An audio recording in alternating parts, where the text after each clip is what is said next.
I give you an update on what they're doing in Pigeon Forge, Tennessee. They are plowing up the ground, they are putting up the 2x4s, and they are getting ready to open a new amusement park there in the foothills of the Smoky Mountains. And they're going to call it Dollywood, after Dolly Parton. And good morning. Well, good morning to you, Jane. I take it you aren't hammering in any nails yourself, so they could spare you to be with us this morning. Well, that's true. I went up not long ago when they filmed all the stuff, and they put some on camera and took some stills as if I was really working on the construction part of it. But I'm real excited about it. Oh, we'll buy anything. Pigeon Forge, is that the name of a real place, or they make that up? No, that's a real place. It's a little area. That's the area where I was born and raised, up in the Smokies. I was born on the Little Pigeon River, so Pigeon Forge is the small town.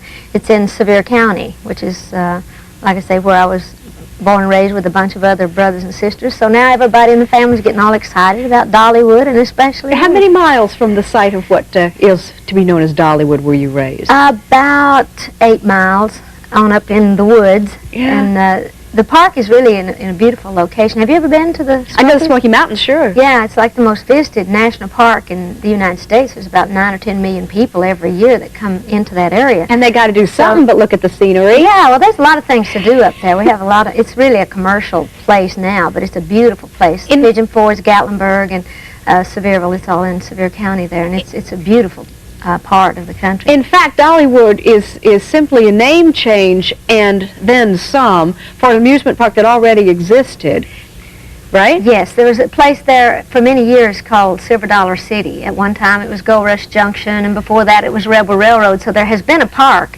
in that area for quite a few years. And I had for about 12 years wanted to do something, go back home and start an amusement park so we could preserve the Smoky Mountain heritage, something that we could have to really have people come and see what real country life is like rather than the Hollywood version of what hillbillies are, all stupid and barefoot and all that.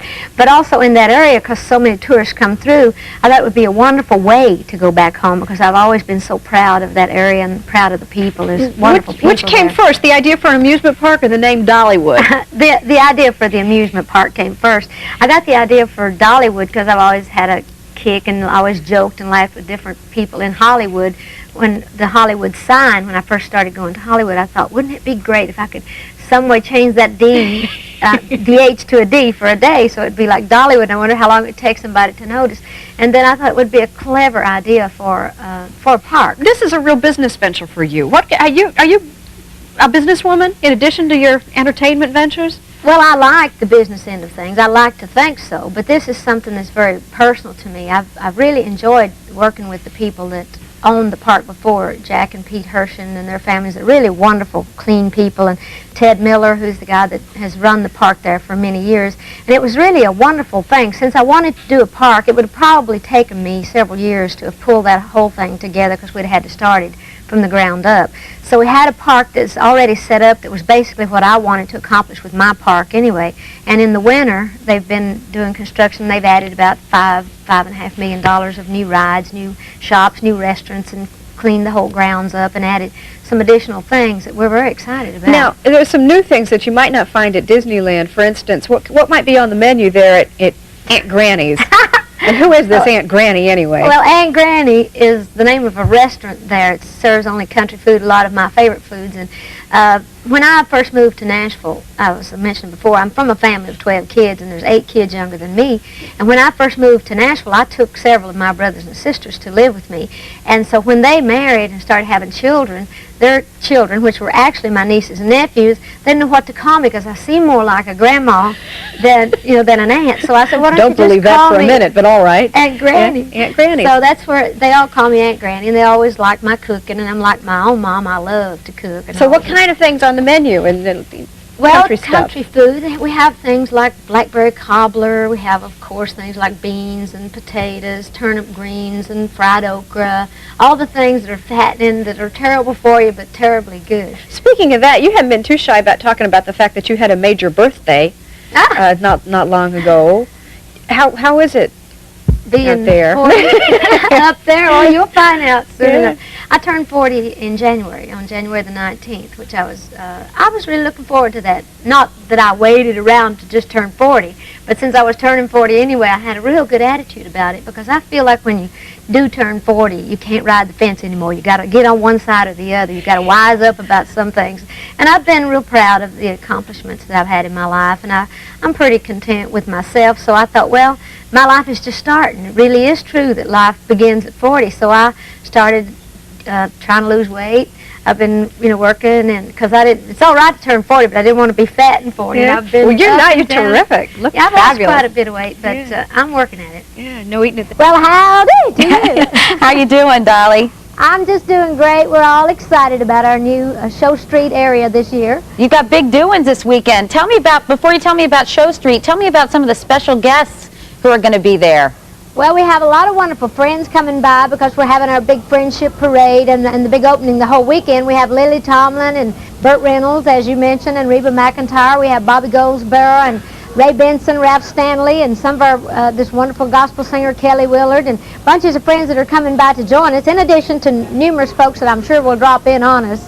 Dolly? Reba, yes. I was going to say, we usually don't talk about controversy with you, but I understand Jane Fonda was scheduled to come, but some Vietnam veterans were upset about her appearance, and now she's not coming. Is that right? That's very true. Ted and Jane were coming down to just be part of the Show Street opening because she's one of my show business friends from 9 to 5, and she felt that she should not come since there was some problems, and I'm very sensitive to the Vietnam veterans, and we didn't want to offend anyone here, nor the veterans, so it worked out fine. It was mutual agreement, and I think it was a right decision. Okay, last year at this time, Dolly, you told us all about the Eagles Sanctuary that's been added, and as you've mentioned, you've got a new featured attraction. Tell us about this.